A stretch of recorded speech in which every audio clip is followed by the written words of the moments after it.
demander de tourner dans l'Évangile de Luc au chapitre 17. L'Évangile de Luc au chapitre 17, on arrive juste avant les événements du supplice de Christ, alors qu'il s'apprête à payer le prix ultime pour le salut de l'homme, et qu'il donne des instructions à ses disciples concernant son départ rapide de ce monde, et qu'il allait partir, qu'il allait retourner auprès de son Père.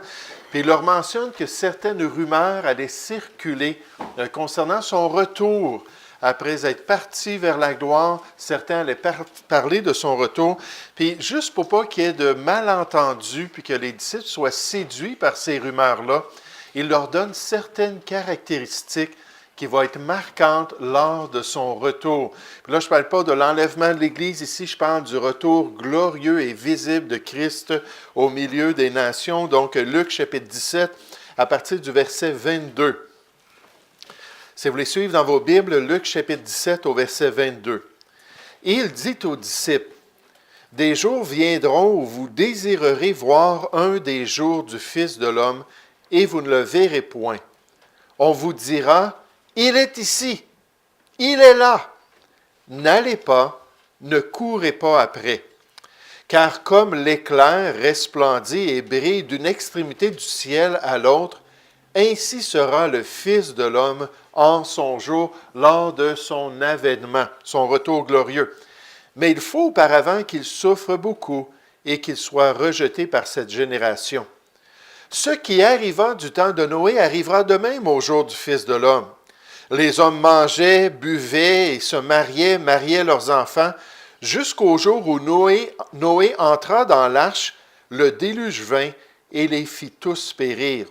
Ce qui arriva du temps de Lot arrivera pareillement. Les hommes mangeaient, buvaient, achetaient, vendaient, plantaient et bâtissaient. Mais le jour où Lot sortit de Sodome, une pluie de feu et de soufre tomba du ciel et les fit tous périr. Il en sera de même le jour où le Fils de l'homme paraîtra. En ce jour-là, que celui qui sera sur le toit et qui aura ses effets dans la maison ne descende pas pour les prendre.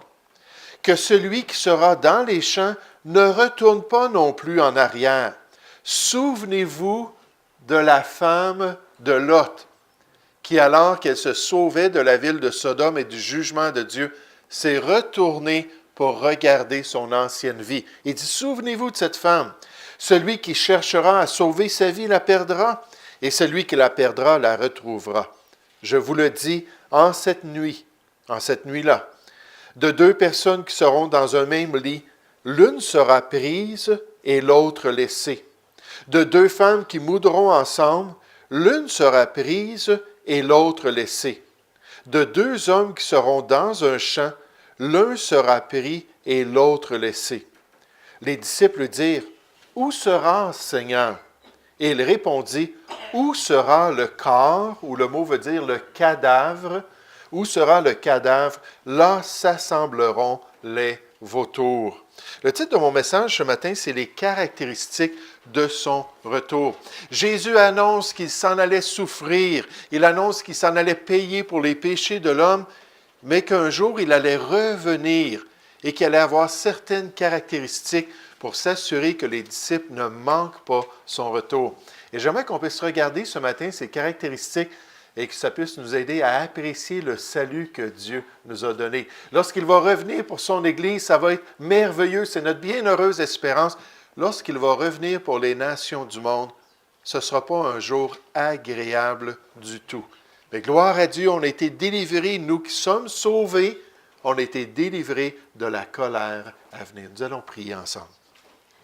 Père Céleste, puisses-tu bénir maintenant ce temps, Seigneur, dans les Écritures, puisses-tu nous instruire, puisses-tu nous aider à apprécier encore ta parole.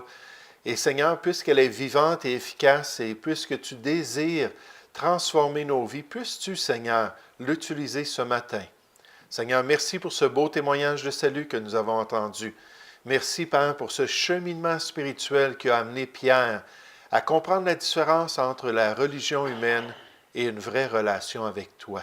Entre l'idolâtrie du monde et, Père, cette paix intérieure que tu donnes. Bénis ce temps, nous te prions ce matin, au nom du Seigneur Jésus. Amen. Mais les caractéristiques de son retour qui va être glorieux auprès des nations du monde. Puis Jésus présente à ses disciples, premièrement, que sa venue sera glorieuse. Il parle de la venue glorieuse aux yeux de toutes les nations du Fils de l'homme. Cette réalité eschatologique d'un avènement mondial du Messie d'Israël, du fait que le Seigneur Jésus doit paraître subitement aux yeux de tous ceux qui vont vivre à cette époque, de toutes les nations de la terre lors de son retour. Au verset 22, il dit aux disciples, « Des jours viendront, vous désirerez voir un des jours du Fils de l'homme. » Il le côtoyait, il marchait avec lui. Il dit, « Vous allez désirer ça dans l'avenir, mais ça ne sera pas possible. Je ne serai pas là physiquement. Je ne continuerai pas mon ministère terrestre auprès des brebis perdues d'Israël. » Il dit, vous allez le désirer et vous ne le verrez point. Mais on vous dira, il est ici. Ah, viens ici, là. Tu cherches Jésus, il est ici. Ou il est là. Puis il dit, n'allez pas, ne courez pas après. Car comme l'éclair resplendit et brille d'une extrémité du ciel à l'autre, ainsi sera le Fils de l'homme en ce jour. Mais il faut auparavant qu'il souffre beaucoup et qu'il soit rejeté par cette génération. Dans Apocalypse 1, au verset 7, on nous dit, « Voici, il vient avec les nuées, et tout œil le verra, même ceux qui l'ont percé, même les tribus d'Israël. Et toutes les tribus de la terre se lamenteront à cause de lui. Oui, Amen. » Oui, Jean dit, « Je suis d'accord, Seigneur. » À ce que tu retournes sur cette terre d'une manière glorieuse. Au fait que tout le monde qui va vivre durant cette génération-là vont te voir revenir. Vous savez, ça sous-entend un miracle ou de la technologie. S'il y a un événement aujourd'hui qui se produit en l'espace de quelques minutes, on peut être mis au courant. Je ne sais pas, moi, s'il y a une mine en Chine qui explose, puis il y a tant de mineurs qui sont tués. En l'espace de quelques minutes, on est au courant de cela. La technologie nous permet de le voir. Mais la Bible sous-entend ça dans la prophétie à plusieurs reprises.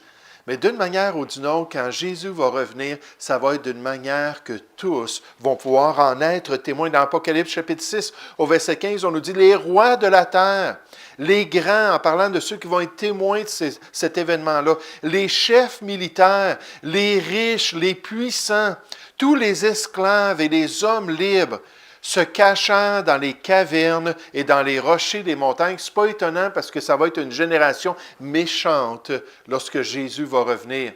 Ça va être une génération qui se seront détournés de l'Évangile, qui auront fermé leurs oreilles au plan de Dieu pour leur vie, qui auront résisté même lorsque les 21 fléaux de la tribulation vont s'abattre sur la terre et vont détruire la terre, les cours d'eau, vont détruire la végétation, vont abîmer l'être humain dans son propre corps. Puis la Bible dit dans Apocalypse chapitre 9 que ces gens-là vont refuser de se repentir, vont refuser de se détourner de leur péché, de leur idolâtrie. Ça mentionne ça, un des grands péchés de l'être humain. Puis ils vont rester attachés à toutes ces choses qui les détournent du plan de Dieu. Puis là, ils vont voir Jésus apparaître. C'est-à-dire, il disait aux montagnes et aux rochers, « Tombez sur nous et cachez-nous devant la face de celui qui est assis sur le trône et devant la colère de l'agneau, du Fils de l'homme, du Seigneur Jésus, car le grand jour de sa colère est venu et qui peut subsister? » Puis le Seigneur Jésus est venu la première fois comme l'agneau de Dieu, pour ôter le péché du monde.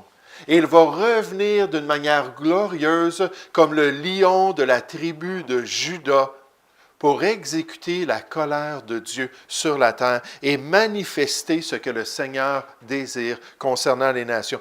Mais le chrétien ne doit pas croire à une apparition locale du Seigneur Jésus. Il ne doit pas accepter que le Messie vit à un tel endroit ou à un tel autre endroit.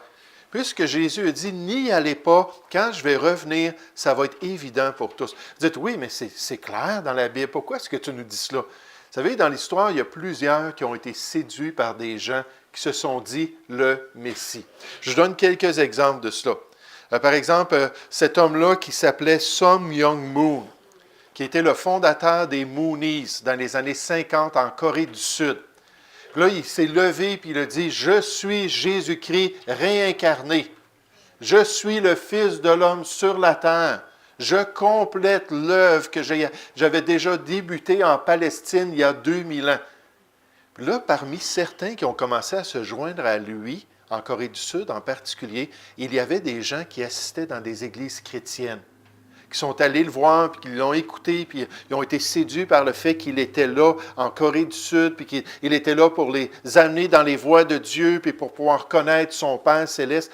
Et plusieurs se sont joints nécessairement dans l'ignorance de ce que Jésus a révélé. Quand je vais revenir, là, ça ne sera pas en Corée du Sud, ça ne sera pas au Québec, au Canada.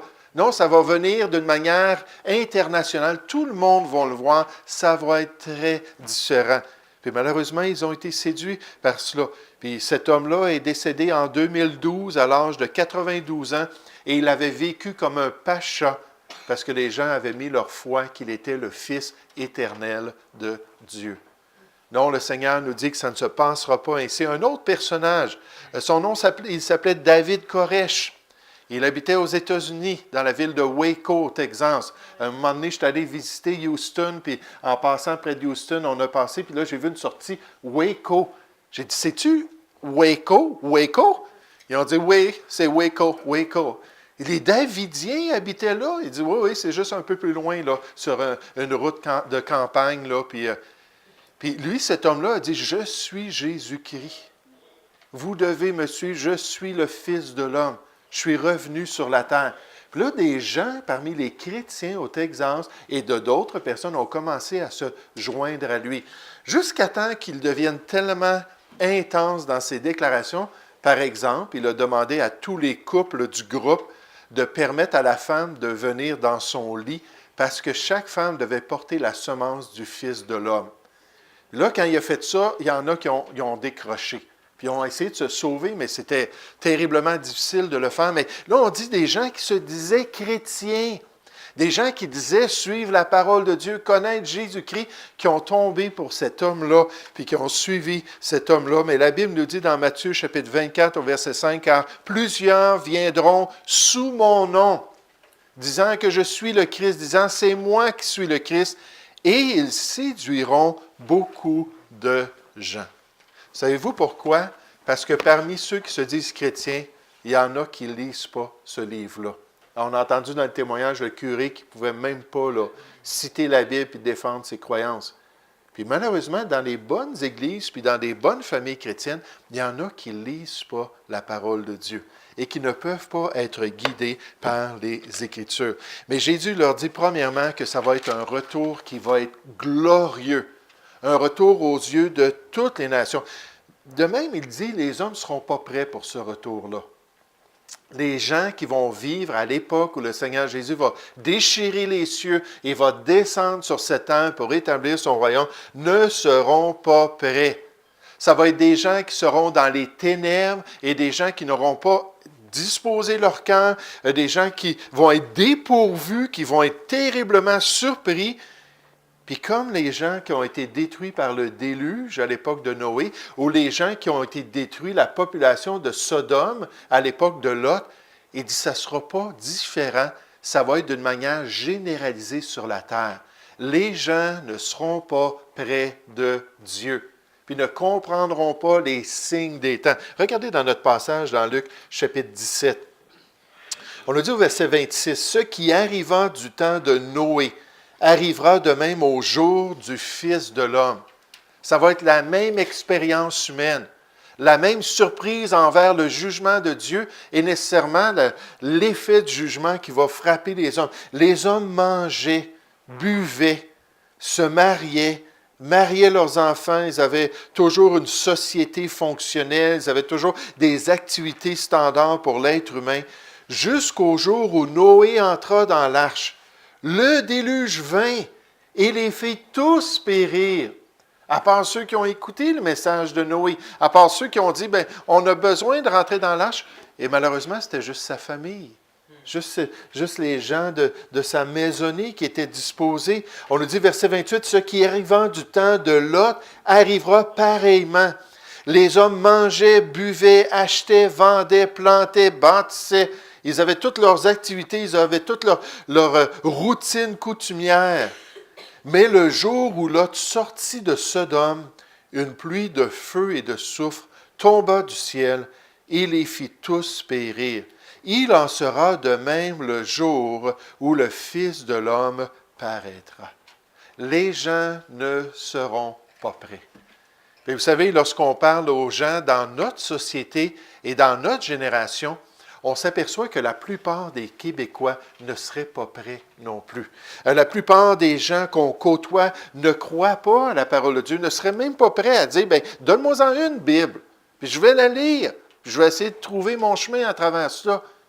Les gens, la plupart, refusent ça. Quand on va témoigner, on a toujours des Bibles. La plupart du temps, c'est Juan ou Maxime qui a un paquet de Bibles. Puis là, on dit, voulez-vous lire la Bible? Écoutez, on va vous la donner. On veut encourager les gens à côtoyer la Bible. Puis ça arrive occasionnellement, mais la plupart des gens disent, non, ça va. J'en ai pas de besoin ou j'en ai déjà une. Mais ils ne croient pas dans le message de paix qui est présenté dans l'Évangile de Christ, qui pourrait les délivrer de ces événements-là qui sont à venir. Dans 1 Thessaloniciens 5, au verset 3, on nous parle de cette génération-là, puis on nous dit, quand les hommes diront paix et sûreté. Hein, on veut de la sécurité dans notre vie, on veut être en paix, on veut de la quiétude, on veut que les gouvernements nous protègent, on veut pouvoir continuer à manger, puis à se marier, puis à marier nos enfants, puis faire notre commerce. Puis on veut ces choses-là, mais sans Dieu. On nous dit alors une ruine soudaine les surprendra, comme les douleurs d'une femme, comme les douleurs de l'enfantement surprennent la femme enceinte, et ils n'échapperont point. Et vous savez, ce qui est intéressant, c'est qu'on les décrit comme des gens dans les ténèbres, qui ne voient pas ce qui les fera tomber, qui ne voient pas les erreurs de leur voie. Puis là, on se tourne vers les chrétiens, et on dit, oui, mais un jour comme ça, pour vous, là, ça ne vous surprendra pas. Pourquoi? Parce que vous êtes dans la lumière et que vous marchez comme des enfants de lumière. Dans 2 Pierre 3,10, on nous dit, le jour du Seigneur viendra comme un voleur. Ça, c'est une des caractéristiques que Jésus a le plus souvent liées avec son retour. Ça va se faire comme un voleur.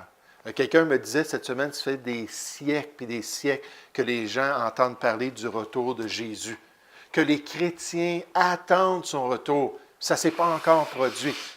Puis les gens, à un moment donné, vont cesser d'y croire. Même la possibilité dans les paraboles de Christ, c'est que nous, on soit surpris par les événements qui s'en viennent. Puis comme un voleur, quand ça va se produire, qu'on ne soit pas prêt, qu'on n'ait pas veillé, qu'on ne soit pas en train de servir, qu'on ne soit pas debout pour plaire au Seigneur, quand on va le voir face à face, qu'on soit plutôt dans la honte, qu'on soit en train de boire avec les gens du monde, puis d'accomplir les choses que les gens font dans ce monde qui sont contraires au plan de Dieu. Puis là, ça va être toute la consternation quand il va arriver. Mais la Bible nous dit que ça devrait être la caractéristique de ceux qui ne connaissent pas la parole de Dieu. Est-ce qu'on lit la Bible? Est-ce qu'on se nourrit des Écritures quotidiennement pour pouvoir voir ce que le Seigneur prépare pour les nations? Mais donc, on voit premièrement que ça va être une venue qui va être glorieuse. N'allez pas après des David Koresh. Ne suivez pas Moon avec son organisme. Ne croyez pas quand quelqu'un, si le pasteur commence à dire « c'est moi le Messie », ne croyez pas cela du tout.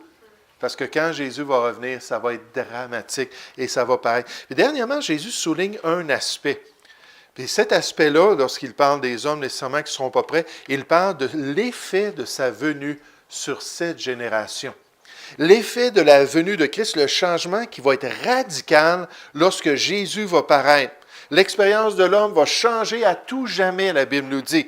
La transformation pour toujours de la vie humaine sur la terre, le nouvel ordre mondial divin qui va anéantir tous les désirs que l'homme avait dans son indépendance contre Dieu. Ça va altérer complètement sa structure sociale et culturelle. Puis là, Jésus ne rentre pas dans les détails dans ce passage, mais regardez ce qu'il dit au verset 31.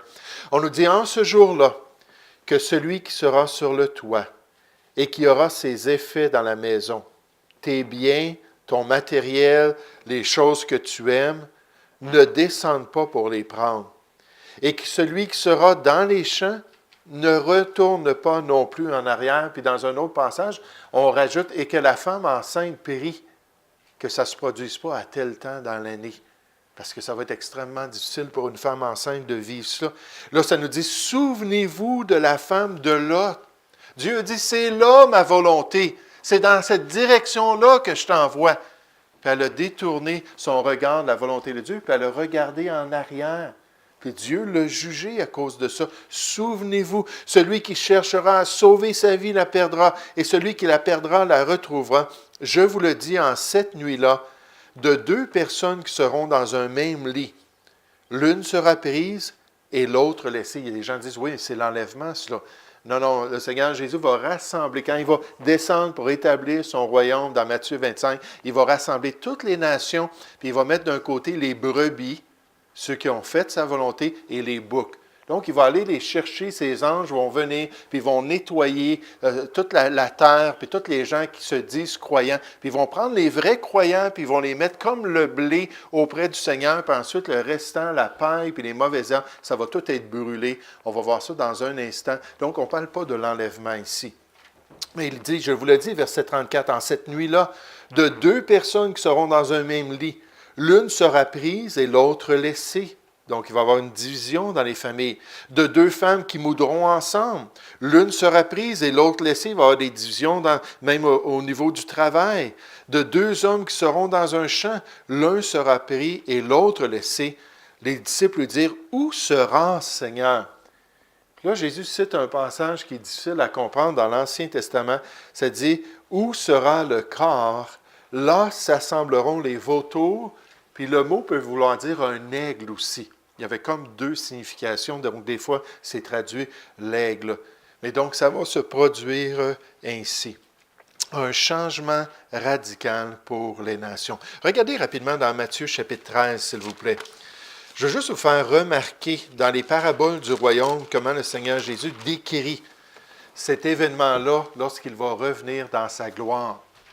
Comment est-ce qu'il manifeste ce qu'il va accomplir?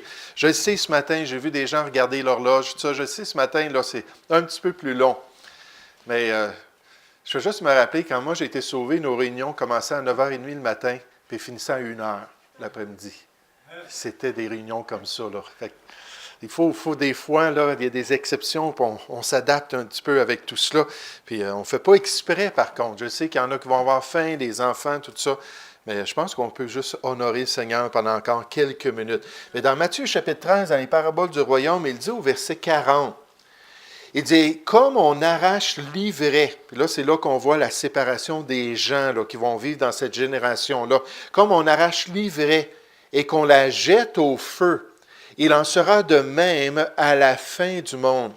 Le Fils de l'homme enverra ses anges, qui arracheront de son royaume tous les scandales et ceux qui commettent l'iniquité, ceux qui vivent dans le péché, dans la rébellion. Ils les jetteront dans la fournaise ardente, où il y aura des pleurs et des grincements de dents. Donc, cette dernière génération-là, quand Jésus va paraître, ça ne sera pas pour leur salut. Pour ceux qui ne seront pas sauvés pendant cette période-là, ça va être terrible. Puis on nous dit, alors, les justes resplendiront comme le soleil dans le royaume de leur Père. Que celui qui a des oreilles pour entendre, entende. Qu'est-ce qu'on apprend de tout cela en tant que chrétien?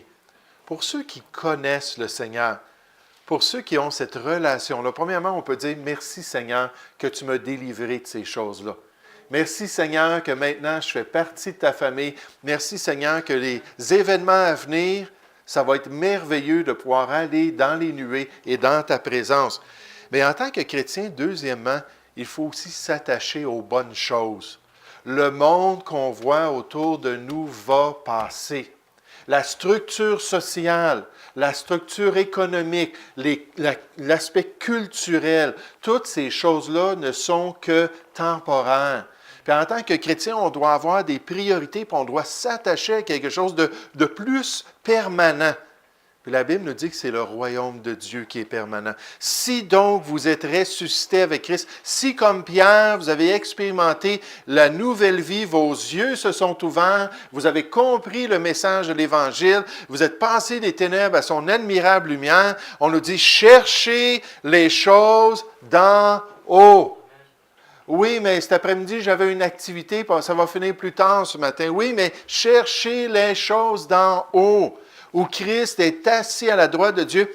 Affectionnez-vous, le mot, ça veut dire s'attacher, s'agripper. Affectionnez-vous aux choses d'en haut et non à celles qui sont sur la terre.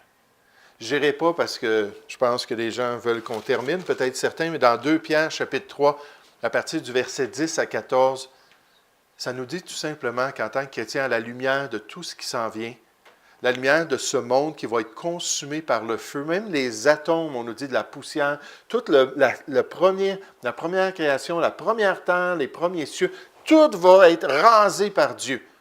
Il dit, plus que ces choses-là s'en viennent, pourquoi pas vivre une vie chrétienne différente? Pourquoi pas être zélé pour les choses de Dieu? Pourquoi pas chercher premièrement le royaume de Dieu? Puis s'assurer de vivre pour le Seigneur, puis d'avoir une piété, puis de même hâter dans notre cœur le retour du Seigneur en gardant une relation intime avec Dieu. Parce que c'est évident que ce monde n'est que temporaire. Le monde, avec sa convoitise, ça va passer un jour. Et ceux qui auront fait la volonté de Dieu, la Bible nous dit, vont demeurer éternellement. 1 Jean 2 au verset 17. Donc, qu'est-ce qu'on voit? Jésus dit, ça va être une venue glorieuse. Comme l'éclair va de l'Orient vers l'Occident, ça va éclairer toutes les nations. Tout le monde va voir quand Jésus va revenir. Deuxièmement, les gens, quand ils vont voir cela, ne seront pas comme à l'époque de Noé. Le déluge est venu, les gens n'étaient pas tous dans l'arche. Ça aurait pu une arche beaucoup plus grosse, n'est-ce pas? Comme à l'époque de Lot, les gens ne sont pas partis avec la famille de Lot pour se sauver de Sodome, ils sont restés là et ils ont été détruits. Et de la même manière, ce n'est pas toutes les personnes de notre génération et de cette génération qui vont à l'Église et qui croient à l'Évangile du Seigneur Jésus-Christ. Puis l'effet du retour de Christ va être catastrophique pour ceux qui ne le connaissent pas, pour ceux qui n'ont pas cette relation-là avec le Seigneur Jésus. Le monde entier va être totalement changé. Et l'expérience de l'homme, au point qu'on appelle ça la fin du monde dans le règne de l'être humain, dans la gestion puis la liberté que Dieu lui donne de vivre comme il le désire sur la terre. Toutes ces choses-là, ça va être totalement rasé et totalement changé. Puis la question pour nous ce matin, c'est est-ce qu'on est prêt pour les grands changements à venir? Est-ce qu'on désire être prêt pour ce royaume extraordinaire que Dieu a préparé? Puis est-ce qu'on est en train d'investir dans notre vie, dans un fondement solide qui va plaire au Seigneur? Nous allons prier ensemble, s'il vous plaît.